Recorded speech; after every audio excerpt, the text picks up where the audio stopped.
Hello everyone, Radhe Radhe, very very good morning. कैसे हैं आप सभी? आई होप आप सब बहुत बहुत अच्छे होंगे और स्वस्थ होंगे। तो यहाँ पे ये देख सकते हैं, रात को हुई थी बारिश और ये कारपेट जो है भीग गए थे। वैसे मैंने उनको पलट दिया था, लेकिन फिर भी गीले हो ही गए थे। तो मैं यहाँ पे आज निकल गई है धूप। कल बारिश हुई और आज अच्छे से धूप निकल आई थी। मैंने कहा इनको पहले तो धूप में डाल के आती हूँ। और इनका क्या है ना, धूप में मैं डाल आई थी, काफ़ी जो इनके नीचे से ना गंद मतलब एक रेत सा झड़ता है, तो बहुत गंदा घर भी हो गया था आज। क्योंकि जब मैंने हटा दिए थे और फिर गीला पानी पड़ा ना, तो वो जो रेत था ना, वो अंदर तक आया है पैरों से चिपक चिपक के। तो आज मुझे अच्छे से घर की सफाई भी करनी है।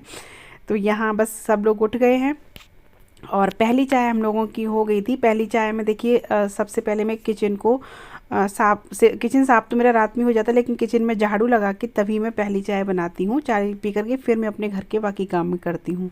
तो यहाँ पे बस मैंने बिस्तर उठाए हैं और बेडशीट वगैरह, बेडशीट चेंज नहीं करी है आज, क्योंकि मैंने इसको अभी शायद 1 या 2 दिन हुआ है, तो मैंने नहीं चेंज किया है। बाकी रजाई को मैंने रख दिया है और कंबल को मैंने रख दिया है दूसरी जगह, क्योंकि एकदम दोनों चीज़ हो जाती है ना, तो फिर एकदम भरा भरा सा लगता है।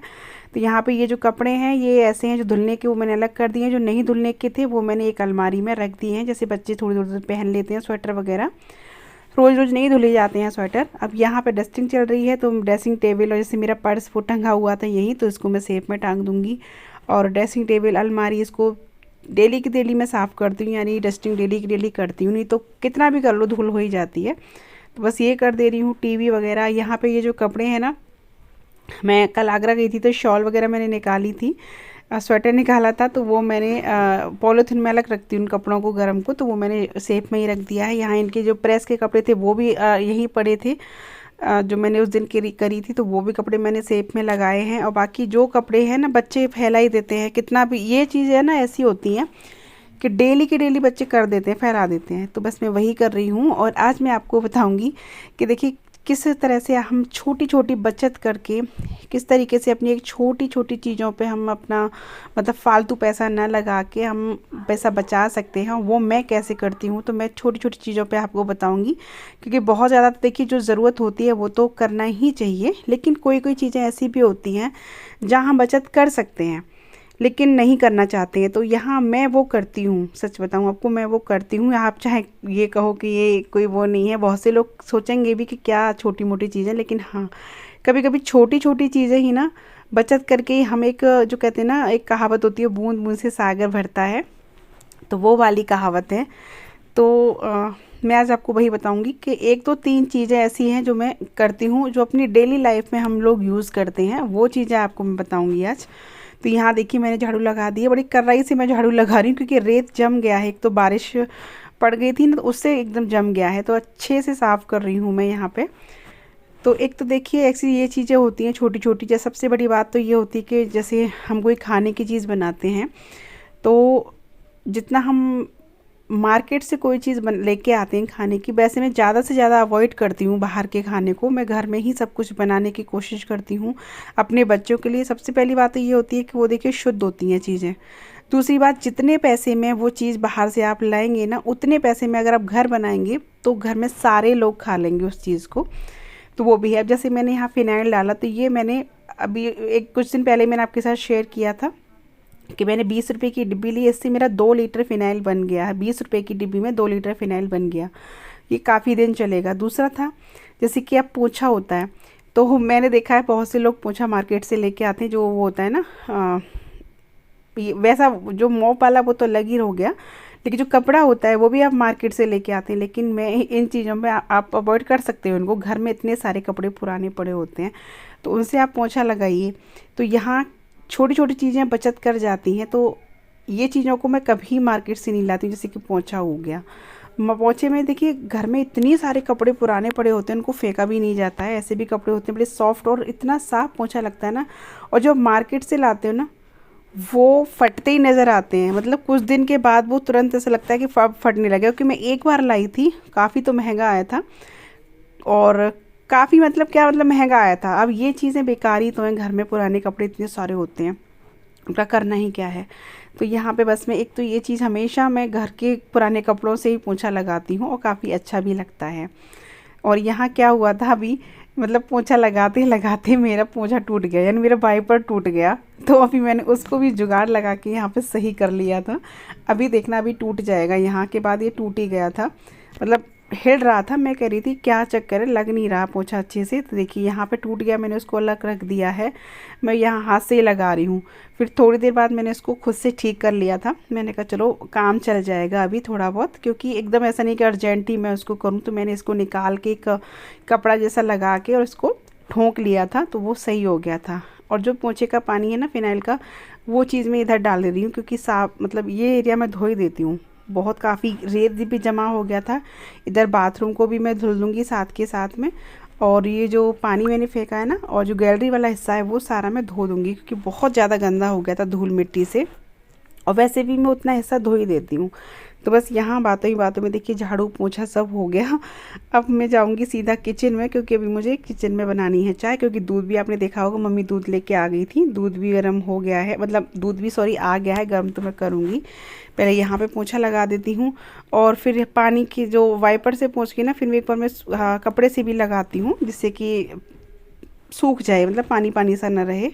उसके बाद फिर मैं यहाँ अंदर आ गई हूँ। अंदर मैंने बिछाई है दरी, क्योंकि बच्चे खेलते रहते हैं। राघव और कृष्णा का रहता है ना, फिर या तो ज़मीन पे बैठते हैं या फिर बेड पे। तो मैंने ज़मीन पे यहाँ पे बिछा दी है दरी। अपना चाय वाय पीते हैं या कुछ खाते हैं तो बैठ के आराम से खा लेते हैं। उसके बाद मैं किचन में आ गई हूँ, और मुझे यहाँ बनानी है दूसरी वाली चाय। तो बस मैं उसी की तैयारी कर रही हूँ। पानी रख दिया है मैंने चाय के लिए, और अदरक पत्ती ये चीज़ मैं अभी डाल दूँगी। बाकी मैं अभी दूध भी मुझे गर्म करना है, जो मलाई रहती है ना वो भी मुझे अभी निकालनी है। सारा जो काम है वो मैं इस टाइम पे अपना किचन का निपटाती हूँ। किचन में सबसे लास्ट में ही करती हूँ। तो मलाई मैंने अलग कर दी है, जो कर दी है उसी भगोने में मैंने ना चाय को घुमा लिया, जिससे कि जो भी एक्स्ट्रा मलाई या दूध है वो चाय में आ जाएगा।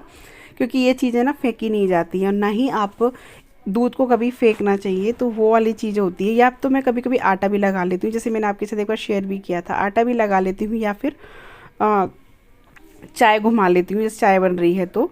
और इधर चाय बन रही है, इतनी देर में मैं अपने बर्तन लगा लूँगी। जो मेरे रात के बर्तन होते हैं साफ़ किए हुए, उनको मैं रात में नहीं लगाती हूँ, तो इस टाइम लगा लेती हूँ।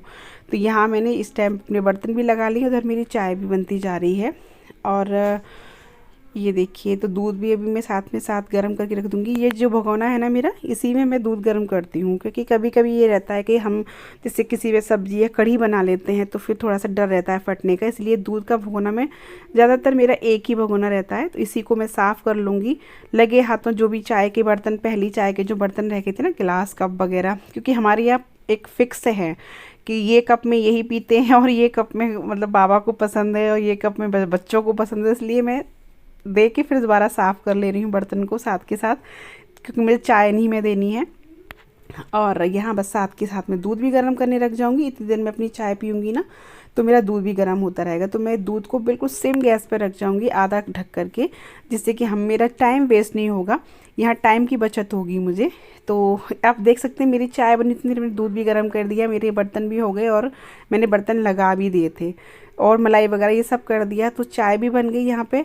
और धीमी धीमी आंच पे मैं दूध गर्म होने रख दूँगी जितनी देर में चाय पीऊँगी। तो मैं ये हमेशा करती हूँ, ये मेरा डेली का काम है कि इतनी देर में मेरे ये सारे काम होते हैं। तो बस यहाँ मैंने चाय छान ले रही हूँ, मम्मी पापा अपनी और राघव की। और कृष्णा तो अपना खेलने चला गया है सुबह उठ के। कृष्णा के अभी 2 दिन से स्कूल नहीं गया, क्योंकि उसकी फ़ाइल वगैरह जमा हो रही थी ना, तो इस वजह से यहाँ मम्मी और इनको मैं चाय दे के आ गई हूँ पापा को। और ये वाली गैस पे मैंने दूध को ट्रांसफ़र कर दिया, क्योंकि ये वाली गैस ना बुझती नहीं है, धीमी कर दो तो। और यहाँ राघव को मैंने चाय के साथ बिस्किट या नाश्ता दिया, उसको पेस्ट वेस्ट करा के। और इधर अब मैं आराम से बैठ के पीऊँगी चाय, क्योंकि मैं आधे काम से हो गई हूँ फ्री। अभी मैं नीचे नहीं कराया मैंने काम, नीचे भी मैं जाऊँगी करने, क्योंकि पहले मैं ऊपर से निपट के तब नीचे जाती हूँ। तो यहाँ पे बैठ के चाय पी रही हूँ। और यहाँ ये मुझे कुछ बता रहे थे, क्योंकि मतलब एक ऐसी बात इन्होंने बताई जो मुझे बहुत ज़्यादा दुख हुआ। इनकी एक दोस्त हैं, इनके बचपन के, इनकी मतलब कहते हैं ना फर्स्ट से ही इनके साथ पढ़े, उनकी तबीयत बहुत ज़्यादा ख़राब है। और इन्होंने अचानक से आज सुबह ही उनकी बहन का, दीदी का फ़ोन आया था कि ऐसे ऐसे तबीयत ख़राब है। तो बहुत ये निराश भी हो गए थे कि पता नहीं, कहते ना पता नहीं चलता कि इंसान का कब क्या हो जाए किसी को। तो बस यहाँ वही मैं इनसे बात कर रही हूँ, आराम से चाय बैठ के पी भी लूँगी। फिर से मैं किचन में आ गई थी, दूध गर्म हो गया है इधर। और अब यहाँ मैं अपनी सुबह मॉर्निंग की जो किचन क्लीनिंग होती है वो करूँगी, जो कि बहुत अच्छे से मैं करती हूँ। तो यहाँ पे साथ के साथ में टाइल्स, स्लैब सब कुछ पोंछ दूँगी। और किचन के जो नीचे के डब्बे होते हैं ना आटे वगैरह के, और ये जो नीचे का एरिया होता है, अभी तो खैर ये समझ लीजिए पर्दा लगा दिए ना मैंने, तो इतना नहीं गंदा होता है।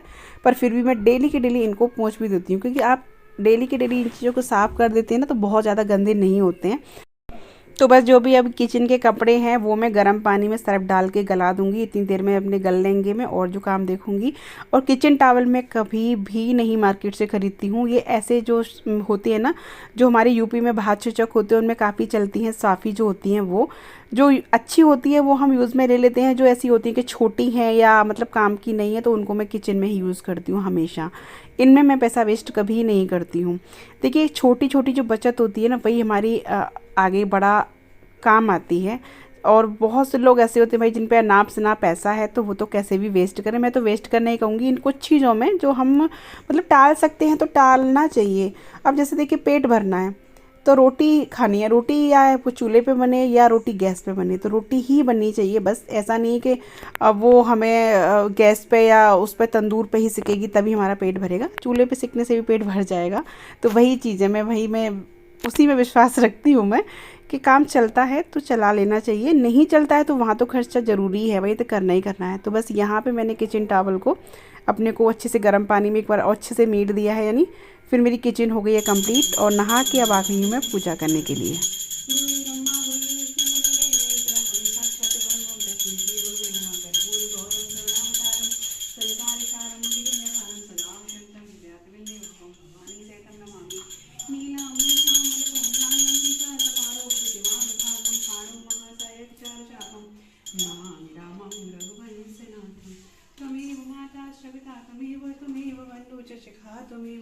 त्वमेव विद्या द्रविड़ं त्वमेव शरणं मम देवदेव वर्णानामर्थसिंहानां रक्षाणां शिरसामपि मङ्गलानां च कर्तारो वन्दे वाणी विनायको।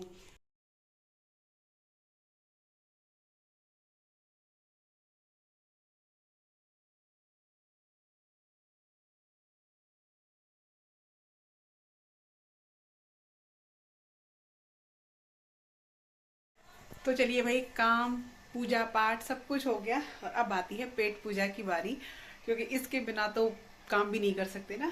तो मैं सोच रही हूँ अभी आज बना दूँ बादाम का हलवा, क्योंकि कई दिन से बादाम पड़े हुए हैं। मैं सोच तो कई दिन रही आज बनाऊंगी, क्योंकि मम्मी कई दिन से मुझे कह रही है कि बादाम का हलवा इनके लिए बनाने के लिए। भाई आँख में कहते हैं कि ये चीज़ ज़रूरी होती है, आँख का ऑपरेशन होता है तो बादाम का हलवा बनाऊंगी। और मेरे पास कमेंट भी एक दिन कई दिन से आ रहे हैं एक ही के कि बादाम का हलवा, तो मुझे बनाना तो है ही। मैंने कहा चलो आज मैं आपके साथ शेयर करती हूँ बादाम का हलवा। तो चलिए फटाफट शुरू कर देते हैं। तो यहाँ पे देखिए ये है, मैंने एक कटोरी लिए थे बादाम और इनको मैंने अच्छे से 2 दिन लिए गल लिए थे। हालांकि 2-3 घंटे में अच्छे से गल जाते हैं। अगर जल्दी हो तो आपको गर्म पानी में गला दीजिए उनको। गलाने के बाद इनका उतारना है छिलका, तो इनको बस अच्छे से छील लीजिए और जितने अच्छे से गल जाएंगे ना छिलका उतने आसानी से इनका उतर जाएगा। मैं आपको एक तरीका और बताऊंगी छिलका उतारने का जो इजीली बहुत जल्दी उतर जाएगा, क्योंकि यही काम थोड़ा सा डिफिकल्ट लगता है छिलका उतारना इनका। तो यहाँ मैं एक तरीका आपको बता देती हूँ। ये देखिए, जैसे आपने बादाम लिया और चाकू से कट किया और फिर आधा करने के बाद ये बहुत आसानी से आप देख सकते हैं कितनी आसानी से इसका छिलका उतर गया है। और ये छिलका आप फेंकना नहीं, अगर आप नया मतलब फेंकना चाहते हैं तो फेंक लीजिए, वरना वैसे इसको ना आप किसी ग्रेवी में डाल दीजिए, सब्जी वगैरह बनाते हैं, क्योंकि ये भी बहुत इनमें गुण होते हैं, पौष्टिक होते हैं ये भी बहुत। तो इनको फेंकिएगा नहीं। और गल के ही काफ़ी सॉफ्ट हो जाते हैं ना, तो आप इसे प्याज के साथ भी पीस लीजिएगा या किसी मसाले के टमाटर के साथ में सब्जी में काम आ जाएगा। अब यहाँ ये मैंने इनको डाल दिया है मिक्सर जार में, देख सकते हैं। मिक्सर जार के साथ मतलब सॉरी बादाम के साथ में मैं यहाँ पे डालूँगी थोड़ा सा इसमें दूध के साथ में हमें इसको पीसना है और बहुत अच्छा पीसना है, फाइन एकदम। तो यहाँ देखिए मैंने इसको पीस लिया है, क्योंकि बादाम का क्या रहता है ना, बहुत से लोग तो उसको घिस के देते हैं, मम्मी जैसे कभी देती ना या सास मतलब जो मेरी सास हैं वो घिस के देती हैं, तो इसलिए बारीक होना चाहिए बादाम। पिस चुका है बहुत अच्छा। उसके बाद मैंने कढ़ाई रख दी है गैस पे और इसमें मैंने डाला है 1 चम्मच देसी घी। आप चाहें तो एक साथ भी डाल सकते हैं, लेकिन यहाँ मैं जो घी डालूंगी वो थोड़ा थोड़ा करके डालूंगी, जिससे कि मुझे आइडिया रहेगा कि घी मुझे कितना डालना है। और यहाँ मिक्सर जार में जो बादाम लगा रह गया था ना, उसमें आप थोड़ा सा दूध घुमा लेना, बाद में भी ये काम आएगा। तो यहाँ पे मैं लगातार इसको चलाते हुए और पूरे प्रोसेस में गैस के फ्लेम को कम ही रखना है, इसको भूनना है। तो थोड़ा सा घी मैं इसमें एक बीच में और 1 चम्मच ऐड करूँगी। ये चीज़ ध्यान रखना है लगातार आपको चलाते हुए। यहाँ देखिए मैंने 1 चम्मच घी और ऐड किया है। जैसे आपको लगना चिपक रहा है हल्का सा, तो फिर आप थोड़ा सा घी और ऐड कर लीजिए। तो यहाँ इसको धीमी धीमी आंच पे ऐसे भून लेना है। ये कढ़ाई छोड़ने लगेगा अपने आप, आपको पता चल जाएगा कि जो बादाम जो है भुनने लगा है। तो यहाँ पे आप देखिए थोड़ा सा हम लगातार ये ध्यान रखना है कि चलाते रहना है, बस इतना है। तो देख रहे हैं आप कढ़ाई छोड़ने लगा है, अपने आप कढ़ाई से छूट रहा है। ये तो समझिए आपका जो बादाम है वो भुन गया है। खुद देखिए आप एकदम से कढ़ाई ने छोड़ दिया है। तो उसके बाद हम इसमें ऐड करेंगे दूध। तो यहाँ देखिए बहुत अच्छे से हमारा जो बादाम है वो भुन चुका है। बादाम में तो खुद से ऑयल होता है, तो वो खुद में ही इतना इसमें ऑयल रहता है ना, तो ज़रूरत नहीं है बहुत ज़्यादा घी की। उसके बाद यहाँ पे मैंने आधा कटोरी दूध यूज़ किया है। आधा कटोरी दूध डालने के बाद इसको अच्छे से चलाइए और मिलाते रहिए। गैस के फ्लेम को आप कम ही रखिएगा। तो यहाँ पे देखिए इस तरीके से आप चलाते रहिए और इसको भूनते रहिए। खुद ब खुद ये अपने आप गाढ़ा होता चला जाएगा, बट आपको चलाते रहना है।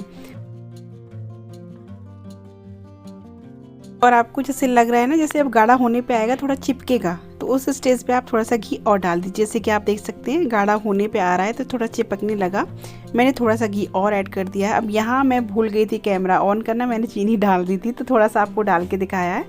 जब गाढ़ा होने लगे तो आप चीनी डाल दीजिए। चीनी डालने के बाद ये फिर से पतला हो जाएगा, तो आप इसको लगातार चलाते हुए पका दीजिए। और जब तक आपको फिर से इसे पकाना है तब तक कि ये गाढ़ा ना होने लग जाए और कढ़ाई इसको न छोड़ने लग जाए। आप देखिए यहाँ पे चलाते हुए ये खुद से गाढ़ा होता जा रहा है और कढ़ाई इसको छोड़ती जा रही है अपने आप ही। तो बस समझिए हमारा जो हलवा है बादाम का वो तैयार हो गया। देखिए बादाम का हलवा इतना मतलब टेस्टी तो होता ही होता है, पौष्टिक बहुत होता है। आपको सबको पता है बादाम में कितने सारे गुण होते हैं, तो पौष्टिक होने के साथ साथ टेस्टी भी काफ़ी होता है और उसमें थोड़ी सी मेहनत भी लगती है। तो यहाँ पे देखिए कढ़ाई एकदम साफ़ हो गई है। आप खुद देखिए एकदम से साफ़ होने लगी ना, पूरा हलवा छूटने लगा है। तो हलवा जो है हो गया तैयार। इसको मैं निकाल लेती हूँ एक प्लेट में और फिर आपको इसको दिखाती हूँ सर्व करके। देखिए बिल्कुल भी नहीं चिपक रहा है, ना चम्मच से ना कढ़ाई से। कढ़ाई भी एकदम साफ़ हो गई है और यहाँ हमारा हलवा यमी सा हलवा बनके तैयार हो गया है। कुछ बादाम मैंने ऐसे गले हुए बादाम को मैंने काट लिया था लंबे लंबे टुकड़ों में, थोड़ा सा उसको डेकोरेट करने के लिए। तो लीजिए भाई हमारा बादाम का हलवा हो गया तैयार। काफ़ी हेल्दी तो है ही और साथ के साथ टेस्टी भी बहुत ज़्यादा है और कुछ लगता भी नहीं है, सिर्फ बादाम और दूध से थोड़ा सी हलवा बन जाता है। तो लीजिए। और एक चीज़ आपको ध्यान रखना है, जैसे भी आप इसको पीसते हैं तो बहुत ज़्यादा मिक्सर बड़े वाले में ना पीसें, क्योंकि जितनी क्वांटिटी है ना हम बड़े जार में डाल देंगे तो ये ढंग से पिस नहीं पाएगा। तो लीजिए यहाँ हो गया तैयार हलवा। और हलवे की रेसिपी आपको कैसी लगी प्लीज़ मुझे कमेंट बॉक्स में ज़रूर बताना। चैनल पर न्यू हो तो सब्सक्राइब भी कर लीजिएगा बेल आइकन के साथ में। कमेंट्स करना, लाइक करना, वीडियो को शेयर भी करना। मिलती हूँ अगली वीडियो में, तब तक के लिए bye bye, take care, Radhe Radhe, thanks for watching.